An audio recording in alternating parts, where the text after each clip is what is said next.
the sound of gold scraping against bone. Year 278 CE. You're standing on a street in Rome, pressed against a stone wall with thousands of other people. You can't move.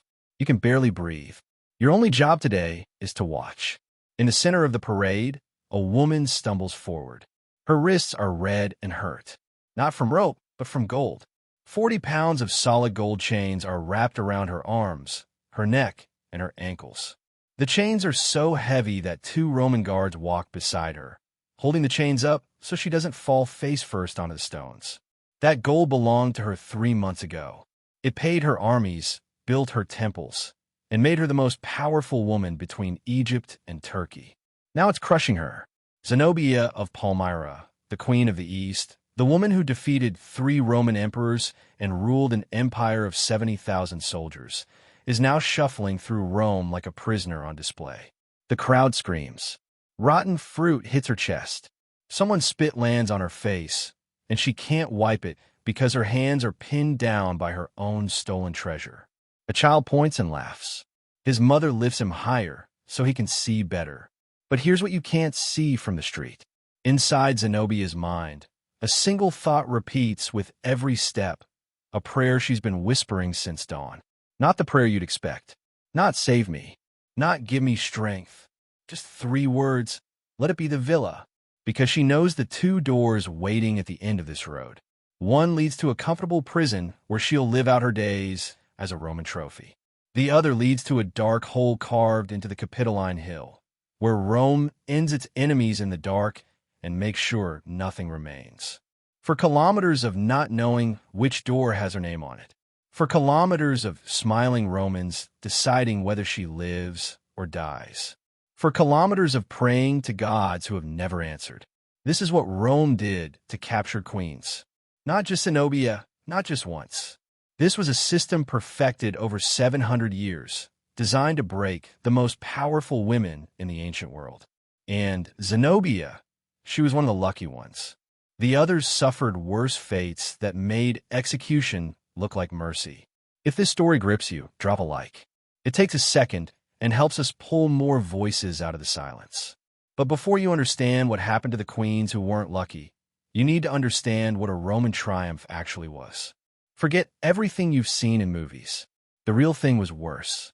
When a Roman general won a major war, the Senate could grant him a triumph, the highest honor in Roman society. A massive parade through the heart of the city, celebrating his victory. But this wasn't just a parade. It was psychological warfare disguised as a party. The parade started at the field of Mars outside the city walls. It wound through the streets for nearly 4 kilometers, ending at the Temple of Jupiter on the Capitoline Hill. The entire city shut down. Over 1 million people lined the route. Shops closed, courts stopped working. Even slaves got the day off so they could watch other slaves being paraded in chains. Here's how the parade worked. And I want you to imagine yourself as a captured queen watching this approach. First, you hear the music, trumpets and drums echoing off stone buildings. The sound bounces through the streets for almost an hour before you see anything. Then come the carts, wagon after wagon loaded with treasure stolen from your kingdom. Gold coins your ancestors made, silver plates your grandmother ate from, sacred objects from temples your people built over centuries. The crowd cheers at each cart. They're calculating how much their taxes will go down now that Rome has your wealth. Then come the paintings, massive wooden boards carried by slaves showing images of your cities burning, your soldiers dying, your palace being robbed. Roman artists traveled with the armies specifically to paint these scenes. The crowd points at the paintings and laughs. They recognize your city. They cheer when they see you in flames. Then came the animals. Exotic creatures from your homeland. Lions in cages. Elephants in chains. Strange birds in golden cages. Proof that Rome has conquered not just your people, but your very land. And then silence. The crowd goes quiet. The drumbeat slows because now the prisoners come. Common soldiers first. Hundreds of them chained together, shuffling forward with their heads down. They know they're walking to the slave markets. Their lives as free men are over. But the crowd barely looks at them. They're waiting for you. The captured rulers walk at the front of the prisoner column, still wearing royal clothes, still wearing crowns and jewelry. This is intentional. A beaten peasant means nothing, but a queen, still dressed in silk and gold, still recognizable as the ruler who defied Rome, now shuffling in chains, wounded, exhausted, humiliated. That's the message that echoes across the ancient world. No crown protects you. No army saves you. No throne is beyond our reach. And here's what the movies never show you: the uncertainty. Some captured rulers survived the triumph. They received exile, comfortable imprisonment, even integration into Roman society. Others were executed the moment the parade ended, removed to an underground prison called the Tullianum, while the celebration continued above them and never seen again, their names erased from history. You never knew which fate awaited you until you reached the end of that 4-kilometer walk. That uncertainty was part of the torture. For captured queens, the calculation was even more complicated. A dead queen became a name erased, a trophy forgotten in a week.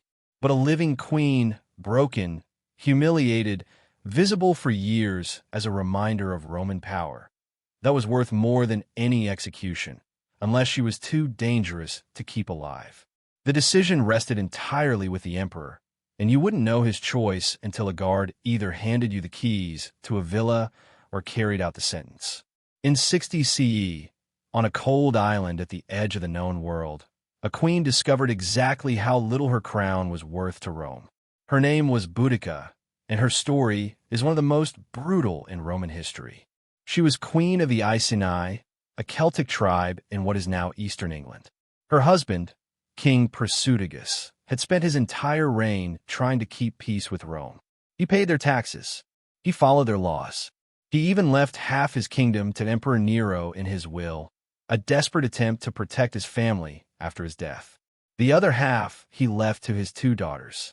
It was a reasonable plan, a compromise that should have satisfied everyone. Rome ignored it completely. Within days of Prasutagus's death, imperial officials arrived with soldiers. They announced that the entire kingdom now belonged to Rome. The will meant nothing. The alliance meant nothing. Decades of loyalty meant nothing. They began seizing everything. Iceni nobles were dragged from their homes in the middle of the night. Estates that had belonged to families for generations were taken before dawn. Relatives of the dead king were chained and marched into slavery while their children watched. Boudica protested. She was the queen. Her husband had been a Roman ally. There were treaties. There were laws. She demanded to speak with the procurator, a man named Catus Decianus. He agreed to meet with her. What happened next was recorded by the Roman historian Tacitus, whose father-in-law served in Britain during this period. Tacitus doesn't hide what happened. He doesn't soften it. He describes it with the kind of direct horror that tells you even Romans were disturbed by what their officials did. Boudica was seized by soldiers in front of her own people. They humiliated her in the public square. The queen who had ruled beside her husband for decades was degraded before her subjects. They tied her to a post, and they flogged her. A Roman flogging wasn't like being hit with a belt. They used a flagrum, a whip with multiple leather strips embedded with metal balls and fragments of sheep bone. Each strike tore flesh from muscle. Each blow left wounds that would scar for life. Victims often died from flogging alone. Boudica survived, but the flogging wasn't the worst part. Her daughters were brought forward. Tacitus doesn't give their ages. He doesn't name them. He simply says they were unmarried. The soldiers grabbed them by the arms. They took them away toward the soldiers' quarters. And Boudica, still tied to the post, still bleeding from the flogging, understood in that moment what was about to happen. She screamed, not words, just sound. The raw animal scream of a mother watching her children being taken. She pulled against the ropes until her wrists bled, tried to tear herself free, begged in a language the Romans didn't understand and wouldn't have cared about if they did. The soldiers laughed. Tacitus says they were handed over to the soldiers. He doesn't describe what happened next. He didn't need to. Every Roman reading his account understood exactly what that phrase meant. What was done to them was done deliberately, not in private, not in secret. In front of the Iceni people, in front of their mother, still bleeding from the flogging, still tied to the post, made to watch helplessly from where she stood because closing her eyes meant abandoning them. This was the message. This was what happened to anyone who questioned Rome. Your queen is nothing. Your princesses are nothing. Your entire tribe is nothing. Catus Decianus expected the Iceni to submit after this display. He expected them to be too terrified, too broken to resist. He was catastrophically wrong. Within weeks, Boudica raised an army. Not just the Iceni. Word of what happened to the royal family spread across Britain like wildfire. Tribes who had tolerated Roman rule for decades suddenly saw their own daughters in those princesses, their own wives in that flogged queen. They came by the thousands, then the tens of thousands. Boudica led them first to Camulodunum, the Roman capital of Britain. The city had no walls. The veterans who lived there had grown soft and complacent, convinced their conquered subjects would never dare to rise. The Iceni burned it to the ground. They left no one untouched. Men, women, children, slaves, anyone with a connection to Rome. They didn't take prisoners. They didn't ask for surrender. This wasn't conquest. This was revenge. Londinium was next, the largest trading city in Britain. The Romans tried to evacuate, but thousands were left behind. Boudica's army showed no mercy. Archaeologists have found a layer of burned debris across London dating to exactly this period, a red line of destruction that marks how completely the city was destroyed. Tacitus claims the final death toll was 70,000 Romans and Roman allies. Other sources put it even higher. And through it all, Boudica led from the front, riding a chariot, her daughters beside her, the same daughters who had been wronged in the public square, now watching Roman cities burn. Tacitus preserved a speech he attributed to her before the final battle. Standing before her army, she declared that she came not as a queen fighting for her kingdom. She came as a mother avenging what had been done to her daughters. The final battle came at a location that's never been identified. Roman discipline and tactical positioning overcame Boudica's larger but disorganized force. The rebellion was crushed. Boudica poisoned herself rather than be captured. She knew what Rome did to capture queens. She had already experienced a taste of it. Her daughters disappear from history after the initial assault. Their names were never recorded, their fates unknown. Maybe they died in battle. Maybe they took poison beside their mother. Maybe they were captured and suffered the very fate Boudica had fought to avenge. We'll never know. Rome made sure of that. 40 years before Boudica painted Britain red with Roman blood, another queen learned that sometimes survival is its own form of torture.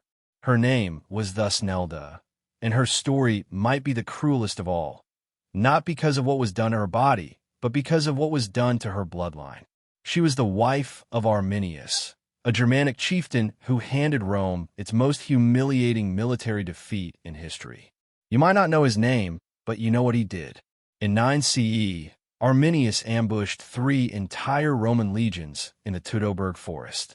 15,000 soldiers walked into that forest. Almost none walked out. 3 days of slaughter in the rain and mud. Legion eagles, the sacred standards that represented Rome itself, captured by barbarians. The commander Verus took his own life rather than be taken alive. When news reached Emperor Augustus, the most powerful man in the world, he reportedly wandered his palace for months afterward, banging his head against the walls, screaming into the darkness, "Verus, give me back my legions." Rome never forgot that defeat. They never forgave it. And when they couldn't capture Arminius himself, they went after everyone he loved. Thusnelda was betrayed by her own father. His name was Segestes, a Germanic chief who had opposed his daughter's marriage to Arminius from the beginning. He had always supported Rome, always believed cooperation was better than resistance. When Roman forces returned to Germania seeking revenge, Segestes saw an opportunity to prove his loyalty.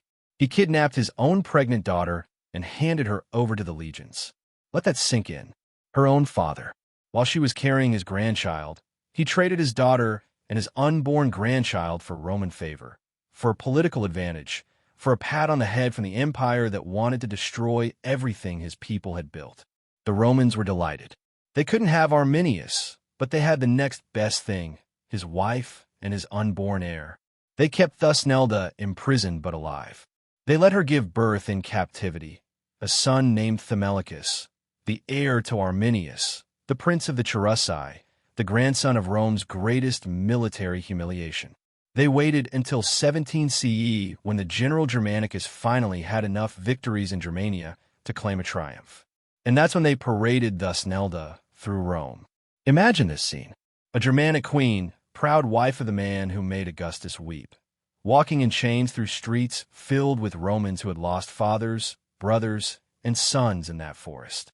Her infant son in her arms. The crowd didn't just jeer. They howled for blood. They screamed for the baby to be killed right there in the street. Mothers pointed at the child and told their own children, "That's the spawn of the monster who killed your uncle, your father, your grandfather." A child in the crowd threw a stone. It struck Thusnelda's shoulder. Then another stone. Then another. Roman soldiers had to form a barrier around her, not to protect her, but to make sure she survived long enough to complete the parade. The Roman writer Strabo described Thusnelda's face during the triumph. He expected her to weep, to beg, to collapse like so many prisoners before her. She didn't. She walked with her eyes fixed forward. Her face showed nothing. No fear, no tears, no satisfaction given to the mob that wanted to see her broken. But here's what Strabo couldn't see inside. Thusnelda was making a promise, not to the gods, not to her husband fighting somewhere in the forests of Germania, but to the infant boy pressed against her chest. She whispered it so quietly that no one heard, in a Germanic tongue that Romans couldn't understand. "They will not break you. Whatever they do, wherever they take you, you are the son of Arminius. You carry his blood." And one day, she never finished the promise because she already knew she couldn't keep it. She held her son against her chest and walked 4 kilometers through pure hatred. But her defiance couldn't protect him. Thumielicus was raised as a Roman slave. The heir to Germania's greatest hero, the prince who should have led his people against Rome, was instead trained as a gladiator. Think about what that means. Romans went to the arena to watch prisoners fight for entertainment. They ate figs and drank wine while men struggled on the sand. They cheered when combat ended, when a body fell, when victory was declared. And somewhere in that arena, fighting for their amusement, was the son of the man who had defeated 3 legions. The emperors knew exactly who he was. Every time they watched him fight, they were watching the son of their greatest enemy struggle to survive. Every wound he took was revenge for Teutoburg. Every time he prevailed, he was proving that Rome had broken the bloodline of Arminius. Most Romans in the crowd had no idea. They just saw another barbarian with a sword trying to survive another day. But that was the point. The prince of the Cherusei was reduced to anonymous entertainment. His royal blood meant nothing. His father's legacy was erased with every fight. Did Thumielicus know who he was? Did anyone ever tell him that his father was a hero? That his mother had been a queen? That he was supposed to lead armies, not die for applause? Or did he grow up believing he was nothing? Just another slave? Just another body for the arena? We'll never know because Rome made sure no one recorded his story. The sources say he died at Ravenna, lost in the arena, the last of Arminius' bloodline, his life ending on the sand while Romans cheered and ate their lunch. Nobody recorded his final opponent. Nobody remembered his last words. He was just another fallen gladiator, another body removed while the crowd waited for the next fight. And that was exactly what Rome wanted. Thusnelda herself vanishes from history after the triumph. No record of her death, no mention of her fate. She probably spent her remaining years as a household slave somewhere in Italy, scrubbing floors, serving food, following orders from people who weren't fit to carry her sandals when she was queen. Did she ever learn what happened to her son? Did she hear rumors from other slaves? Did she die hoping he was still alive somewhere, still fighting? Or did she die knowing that the promise she whispered during the triumph, the promise that they wouldn't break him, had been broken before he could even remember her face? The woman who had stood beside the greatest Germanic hero of all time, reduced to property. Her husband died, her son lost in the arena. Her father, living comfortably as a Roman collaborator, was rewarded for his betrayal. That was Roman mercy. Not death, not even public torture, just a slow, grinding erasure of everything you ever were. Now you understand what Zenobia was thinking during those 4 kilometers. She knew about Boudica. Every queen in the ancient world knew about Boudica. The story was passed down as a warning. This is what happens when Rome decides to make an example. She knew about Thusnelda, about the son raised as a gladiator, about the slow destruction of an entire bloodline. So when Zenobia felt those golden chains crushing her wrists, she wasn't just experiencing physical pain. She was calculating. Would Aurelian execute her? Would he hand her over to his soldiers, like Boudica? Would he keep her alive as a trophy, watching her children be absorbed into the empire that destroyed her? For kilometers of those thoughts, 1 million Romans screaming for her blood. And at the end, she got the door that didn't lead to the execution chamber. Emperor Aurelian made a calculation of his own. Zenobia was too famous to simply execute. For 5 years, she had ruled an empire that stretched across the Roman East. She had minted coins with her face, declared herself Queen of Egypt, styled herself as the new Cleopatra. Killing her would make her a martyr, a symbol of resistance, a name that rebels would invoke for centuries. But keeping her alive, visible, dependent on Rome for everything, that told a better story. Look at Zenobia. Look at the Queen of the East. She challenged us, and now she lives at our pleasure, eating our food, following our laws, grateful to be alive. Aurelian gave her a villa in Tiber, about 30 kilometers from Rome, a comfortable prison, a gilded cage. Historia Augusta tells us what happened next. Zenobia married a Roman senator. The warrior queen who had humiliated 3 emperors became a Roman housewife. She attended dinner parties where guests whispered about her past. She walked through markets where people pointed and stared. She raised daughters who would never know the empire their mother had built, daughters who learned Latin instead of Aramaic, who worshipped Roman gods instead of the gods of Palmyra. Her daughters married into noble families. They raised children who would grow up thinking of themselves as Roman. Within 3 generations, the bloodline of the Queen of the East had been completely absorbed. No one would remember they carried the blood of a woman who once controlled more territory than most Roman emperors. That was the genius of Rome. They didn't just defeat their enemies. They erased them, absorbed them, turned conquered bloodlines into Roman citizens who celebrated the empire that destroyed their ancestors. Boudica chose death rather than live as Rome's trophy. Her rebellion killed 70,000 Romans, but it ultimately failed, and her daughters vanished from history. Thusnelda watched her son become a gladiator, watched him die for Roman entertainment, and spent her remaining years as a slave. Zenobia survived. She had comfort. She had status. But every day, for the rest of her life, she woke up knowing she existed because Rome allowed her to exist. Every meal she ate, every bed she slept in, every conversation she had, all of it was a gift from the empire that destroyed everything she built. Was that mercy, or was that the most sophisticated torture of all? The Mamertine prison still stands in Rome today. You can visit it, take photographs, post them online. Tourists stand in the same chamber where Rome ended its enemies in the dark, while celebrations echoed above. The streets where Zenobia walked in golden chains are now shopping districts.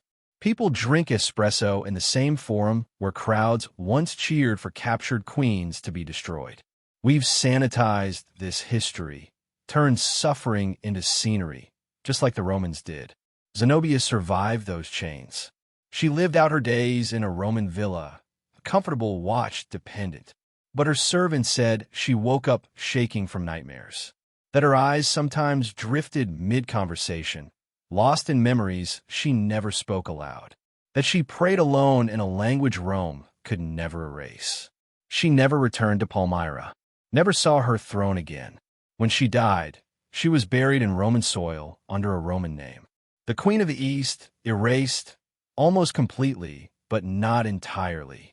Boudica's story survived. Thusnelda's story survived. Rome wanted them forgotten.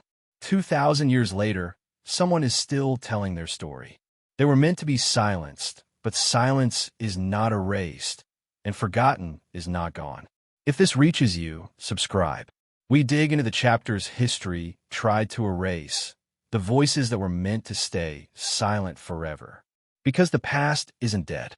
It's waiting in the dark, waiting for someone to remember.